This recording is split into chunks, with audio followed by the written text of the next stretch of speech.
Former US President Richard Nixon had once said the presidency has many problems, but boredom is the least of them. And we all will agree that the next 4 years of Donald Trump would be anything but boring. As soon as he was sworn in, Donald Trump did what he has been saying all of these months. As promised, with a stroke of his pen, Donald Trump signed a slew of executive orders, and they ranged from gender to energy to climate and borders. But two crucial withdrawals which have now been announced will have a major impact on global health care as well as climate talks. The United States of America will be quitting the World Health Organization and the Paris Climate Agreement. So we paid $500 million to World Health when I was here, and I terminated it. China, with 1.4 billion people, we have 350 to pay. We have, nobody knows what we have because so many people came in illegally, but let's say we have 325. They had 1.4 billion.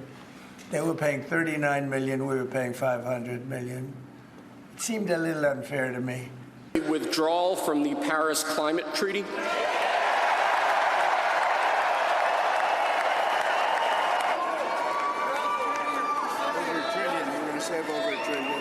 We're going to save over $1 trillion by withdrawing from that treaty.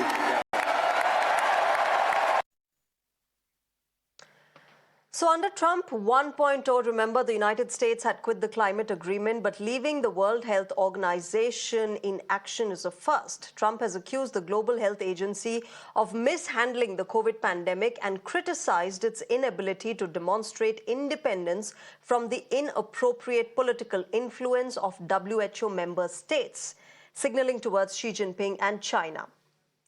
He also compared US funding to WHO with that by China. WHO's annual budget is $6.8 billion. As per records, the United States paid $1.28 billion, while China shelled out only $44 million. For the largest donor of the WHO to quit, the United States will leave behind several challenges. For starters, funding for many diseases like HIV, AIDS, and polio and the subsequent delivery of medicines will be impacted. America will not be present in talks on shaping global health policies and could miss out on vital health data and warnings. Now, apart from US, remember, the other top WHO donors have been Germany, the Bill and Melinda Gates Foundation, Gavi Organization, European Commission, and the UK. Now, critics and health experts have called this move regressive for global health care. Let's try and understand what is the kind of impact this move will have on global health care and, of course, the subsequent few years that we'll see in this entire Trump presidency quitting, or at least moving towards quitting, the World Health Organization. On the broadcast, I'm joined by Dr. Sanjeev Bagai, Chairperson Nephron, also joined by Ambassador Surendra Kumar, Founder, President, Indo-American Friendship Association. Good evening and namaskar to both of you. We're also expecting Mark Werowitz, political analyst, to join us from the United States of America shortly. Dr. Sanjeev Bagai, to you first. How serious of an impact would we now see by US quitting the World Health Organization as far as, funding for disease research, the medicine and equipment delivery to different countries is concerned, especially, the developing nations, which really benefited from the kind of medicines and equipment that the World Health Organization provides to them? Good evening. I think this was very much expected, but actually I am not disappointed, and let me explain why. WHO was formed almost 76 years back in 1948. We have a present person who's heading it by the name of Mr. Tedros, who's been here for about 8 years of his failed tenure. Its funding is about $7 billion US, in which US is a very large contributor. And it has 7,000 employees, 6 different regional offices, 194 member states. But it was made after the devastating 2 world wars. Over a period of last 7 decades or so, it has not evolved to meet the needs of the member states. We are looking at it only from one point of view as to what will happen to certain countries which were depending on it. So let me explain why WHO has failed. And then we will understand why the present president, Mr. Donald Trump, has withdrawn from it. if he says he's withdrawn from it, he has not said what he may do in the future. So maybe there is a parallel organization which is better and better administered. Maybe there is a restructuring of the WHO in times to come, which is much needed. Its main objective, WHO's main objective, was to improve public health care globally. It was to alert and message for and preventing control of global epidemics and pandemic. It sadly failed. Now, if we just look at COVID in the recent history, 10 or 12 major reasons why all the medical fraternity is so disappointed with WHO. It failed to alert, prevent, control, and even identify the origin. There is no independent inquiry even after 6 years of this pandemic starting to the global public. 6 to 8 weeks prior to them actually announcing it is airborne, 76 global scientists had to tell WHO that it is airborne. We missed precious time in which the disease spread. No adequate vaccines were provided to the most vulnerable population of Africa. Less than 4% of the African population was, in fact, vaccinated during the first and the second wave. There was zero preparedness as far as the world is concerned. That was its job. It failed to do its job. The pandemic actually started in December 19. Okay. It was declared as a global health emergency only on 30th of January 2020. We missed 2 months. And then a pandemic on 11th of March 2020. We missed 4 months of alert. By then, the infection had spread worldwide. On top of all this, Mr. Tedros praises China for its effort. Terrible communications globally during those 3 years of the pandemic. Yes, WHO has done some work in smallpox eradication and polio and TB control, but it has failed to control Ebola, influenza epidemics, the public health of most countries. Look at South Pacific Islands. They are languishing. And the reason why I'm saying this is, in real first-hand information, I have traveled to these countries. You have to look at the public health infrastructure which exists and the disease spectrum of most countries in Central Africa, including places like Congo, Ivory Coast, Tanzania, Kenya. Okay. Look at countries like Fiji, Togo, Vanuatu, or even Papua New Guinea.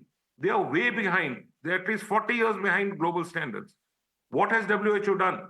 So I'm not surprised, neither I'm disappointed, but I would like the president of USA to take a central role to restructure global health. USA's presence is mandatory. US presence is extremely important, but we have to have a more equitable distribution. You can't have a country like China, which has 1.4 or 1.5 billion people contributing just 1/8 of its share, whereas US, which has 1/5 of the population, contributing 8 times more. So there's a disproportionate funding, and I think all these things need to be corrected. This is what Donald Trump has reasoned as well, Dr. Bagai. And you know, this, what you're saying, it has been said a couple of times, and it has been reiterated time and again in the past as well, that global agencies like the WHO and United Nations have become redundant at this point because they're not really fulfilling the goals they were set up for. But let me get in Ambassador Kumar into this conversation. Ambassador Surinder Kumar, you know, Donald Trump, of course, compared US funding with that of China, and he said this is unfair. And now we have China saying that it's fine, we'll take care of the WHO. And the WHO has come out with a statement saying that we still continue to press China for details and data on COVID. This is years later, they're still pressing, quote unquote, which is the bizarre part for a global agency like the WHO to be still asking the Chinese government and Xi Jinping for data on COVID, which was at least 4 and 4.5 years back that we all grappled with. But with the kind of dynamics that are playing, do you think it's going to go, long term?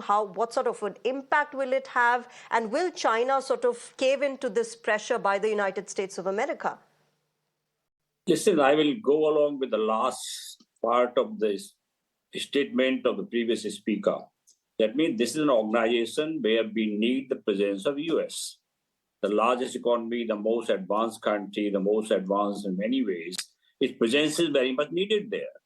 If some organization is good or bad, is as good or as bad as the members make it to be. If WHO has been suffering for so many things, what members were doing? US has got enough means to pressurize. Look at NATO. If President Trump say you contribute 2%, you contribute 3%, Trump can 5%, they fall in line and start doing something, not exactly as much as he wants, but at least they listen to him. I personally feel the US has got enough resources, enough means to really set things right if they are going wrong. Yes, about COVID-19, I don't think the whole world, anybody was prepared for that, including US. Initially, even President Trump was not very sure whether COVID is as really devastating as it turned out to be. But fact is, yes, there are so many questions about how it happened, how the virus was developed, whether Chinese came clean, they subconsumed the information for months together. There are so many issues which have been really not been come out clean. And I personally feel China owes it to the world community. They should really share what information they have. And I'm sure the US and other countries have means to pressurize China. Now, getting out of World Health Organization is not something which I really support. I personally feel the US is a country which should set example. They should really be inspiring for the country. That talking about the countries in Africa not getting COVID vaccine, the fault also lies to so many the mega pharma multinationals. They were not prepared to give vaccine at a price which they were reviewing. Is India which took lead sending vaccine to 160 countries at friendly ways, not really seeking in terms of cost. So I don't think many multinational companies have any kind of ground to claim credit for whatever they did during COVID. No, they didn't do anything. They were leaders looking for the profit rather than really helping these countries which need it most. I am all for WHO to be brought to some kind of more competent, efficient ways of working and really serving the cause for which it was formed. But leaving it is not really, in my limited understanding, not the right path. President Trump is setting right so many things in the world, from, let's say, Gaza, Israel to Ukraine, others. I'm sure he can also put enough pressure on China to do what he wants them to do. After all, he had conversation with Xi Jinping just 10 days, not 10 days, 5-6 days back. So I believe still as that the US should reconsider withdrawing from it. They should really continue providing funds, but they must also demand more explanation, more transparency, more efficiency, more audit. And it is an organization which is not needed by US so much. It's needed by hundreds of the countries, poor countries, developing countries. They don't have resources. I've spent 14 years in Africa. I was High Commissioner in Kenya, I was Ambassador in Mozambique, I was DRC, I was Eritrea. I know that these national countries cannot have enough resources to do. I still remember how India really contributed for HIV, others, whatever limited way, not the huge amount, but we contributed healthcare, we contributed whatever we could do. So I would say we should have more constructive approach to help and reform, restructure, whatever word you want to use, rather than try to really reject it or try to say, look, you are no good, we are leaving. Now, that is not the hallmark of a nation which is a world leader. Okay. Dr. Bagai, of course, we know that Gaza and Ukraine are two challenges that the World Health Organization is also facing as far as malnutrition and the kind of diseases that have erupted in these war zones are concerned. But one of the solutions, if we can call it that Donald Trump has given to sort of clear out this entire World Health Organization is that China pays up more, and other countries that have more in terms of their population and their dependents pay up more. Can you help us understand how this really works? Countries contributing to the World Health Organization, how the dynamic of the big pharma companies comes in. How does that really work? Why is Trump pressurizing China to pay up more? Very good question. So, again, going back to the origin of it, all these organizations which come under the UN mandate, including WHO, was started after World War II. There was devastation, there was disease, there was poverty, there was hunger, there was infectious diseases, and so on and so forth. It has lived its life in the present format. Not even for a single second am I suggesting that we don't need a global body. Yes, we need a global body, and yes, we need US presence absolutely and completely. But in the present structure, this body is futile. It is beyond its expiry date. It's lived its shelf life. With regards the present way forward, we need countries in some equitable manner to be collaborating, not only financially as funding, but as equal stakeholders in decision making. Otherwise, we are not going to get parity as global healthcare is concerned or public health is concerned. We learned from COVID in a very rough way that no one is safe till everyone is safe. And I think that lesson has been lost. We need countries in Africa, and like the previous speaker, Ambassador Sir, has mentioned, I have traveled the length and breadth of Africa not once but 3 times over, including the South Pacific Islands. You have to see on the ground in the villages, in the tribal areas, what kind of diseases exist.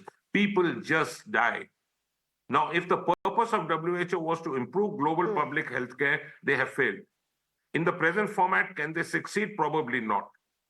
If after 5 years, people are still struggling to get data out of China, it's like singing a song to a wall. We are going to get nothing. We are going to draw a blank. We need to move forward, minus China. Yeah. Whether they're there or not there, it's immaterial in the global domain. We need a good, robust body, yes. We need to restructure. We need more participation, more equitable funding, and we can't have a manner which is lopsided to have another pandemic like COVID. Over to you. Okay. Ambassador Kumar, do you then see Trump sort of using this as a threat and probably, the US rejoining the WHO in the near future? Is that a possibility? I know it's very difficult to predict the decision-making of President Trump. He has his own way of thinking and mindset. But fact is that he has this image, what he promised to his supporters, fans, admirers during his campaign, and he really does take action. So you can prove, yes, I say what I do.